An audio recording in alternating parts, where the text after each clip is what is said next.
Welcome to the March issue of our monthly video magazine, Colors of India.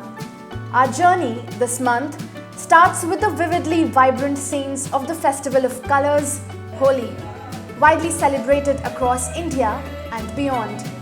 We take you to Vrindavan, the abode of Lord Krishna, and to Shantiniketan, a laid-back town reminiscent of Rabindranath Tagore, showcasing Holi festivities which are distinct and unique to these parts of the country.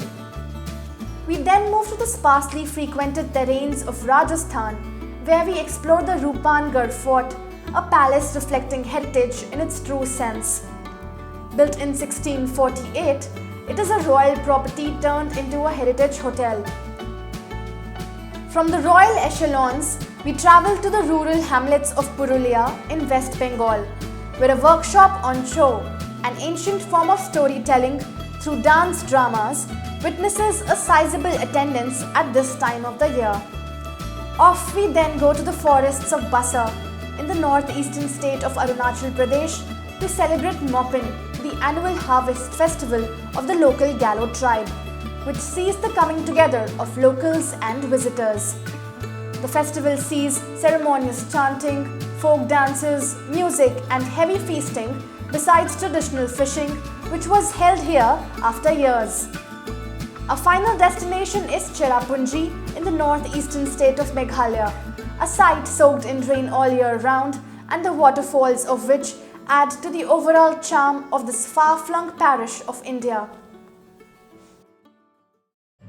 Holi, the festival of colours that is widely celebrated in India and abroad, marks the advent of spring and also recreates the light-hearted amity of Hindu deities Radha and Krishna.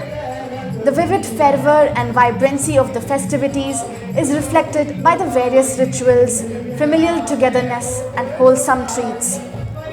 But the celebrations at the quaint Tagorean town of Shantiniketan in West Bengal emphasize on an inclusive approach to nature and cultural ethos.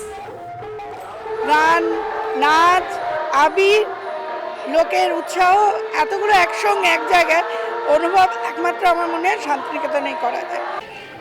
While the identity of Shantiniketan is a unique one when ushering in the spring, the northern city of Vrindavan in Uttar Pradesh is a confluence of spirituality, beliefs, and an unwavering faith in the Supreme Being. Here, the abode of Lord Krishna, centuries-old traditions are diligently preserved and practiced. The celebrations are unique and they leave tourists, of whom many are foreigners, awestruck and mesmerized. We just arrived in this place 1/2 hour ago, so we didn't know what we do have to expect. And it's just amazing. So many colors and so many people and dancing and are very happy. And it's very strange. I didn't expect something like this. I'm really enjoying. It's amazing how the people play and happy and no problem, respect each other. It's amazing. Spring brings blooming flowers and uplifting fragrances. Holi is an apt occasion of leaving behind the mundane voids and recognizing the colors synonymous to life. Staying at Rupangarh Fort is like a journey to the past. About 27 kilometers from Ajmer in central Rajasthan, the fort was built in 1648 by Maharaja Roop Singh of Kishankar.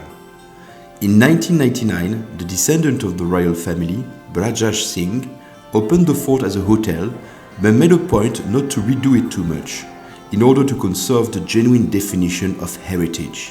We've not modernized it totally, except for things like the bathrooms and so on, which is a necessity. But we've kept the rooms as much as in the original shape. And it keeps the heritage alive that way. The heritage hotels concept is based on this idea only, that your original homes, you welcome a guest. Rajasthan is very famous for its hospitality. Don't think this as a 5-star. It is not. It's a heritage property and treated as heritage. Now you can't have international cuisine here or French cuisine here. Not possible. The village of Rupangarh outside the fort has also retained a rich legacy of craftsmanship. From wooden artwork to marble craft, from beautiful weaving to special ribbons.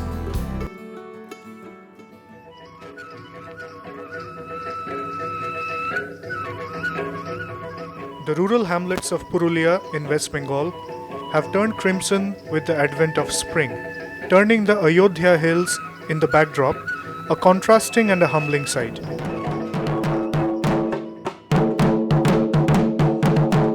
There's music in the air, that of indigenous percussion instruments called dhamsha and madol.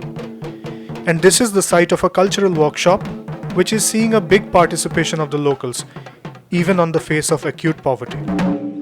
Chhau, an ancient form of storytelling through dance dramas, is the moot subject of this workshop, where people are learning and performing under the tutelage of the exponents of the art.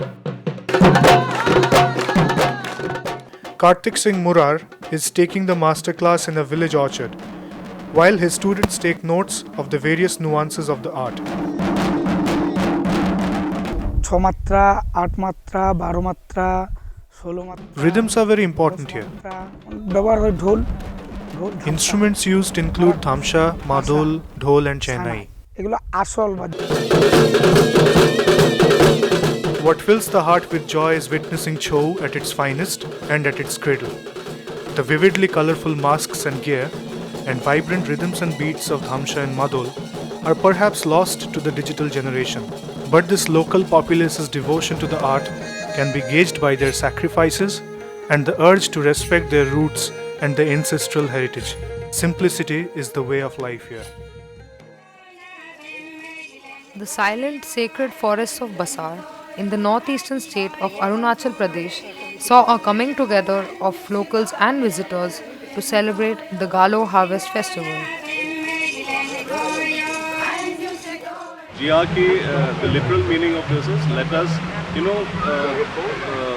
uplift everyone along with us and let the society move forward positive in a positive direction. So that is GRK, enhancement of tourism in this place. So Baskon, this festival was conceptualized so that we can attract more tourists to Basar. So that way we can probably have better economic conditions for the families here in Basar. Gumin Rego Kilaju, or GRK's initiative of the state's first ever artist residency program, culminated in a 2-day celebration.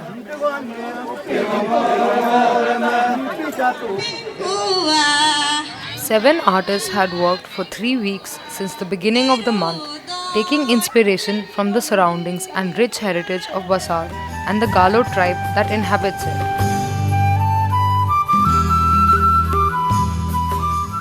Mopin, as the harvest festival is known, saw ceremonious chanting, folk dances, music and heavy feasting. Traditional fishing was also held after years in a showcase of the shared community spirit and coordination.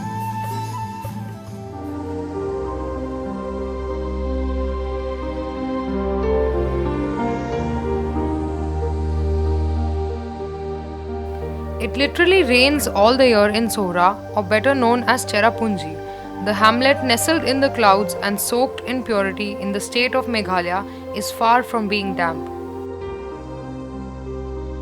Crossing the stunning landscapes keeping the Khasi Hills in the backdrop, the road trip to Cherrapunji, crossing capital of Shillong, is by far a riveting experience.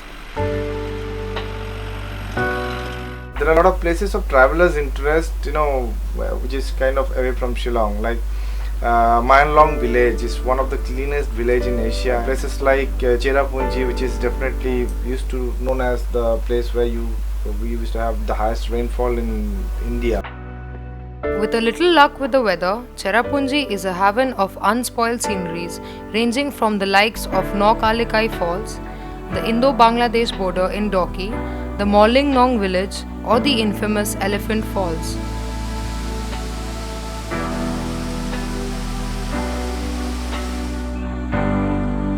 A trek to the Living Root Bridge at neighbouring Rivai is another out-of-the-world experience, signifying the mystic colours of nature. Rendezvous for the next issue of Colors of India. Follow our news on www.mediaindia.eu. MIG team from Paris, New Delhi, and Kolkata.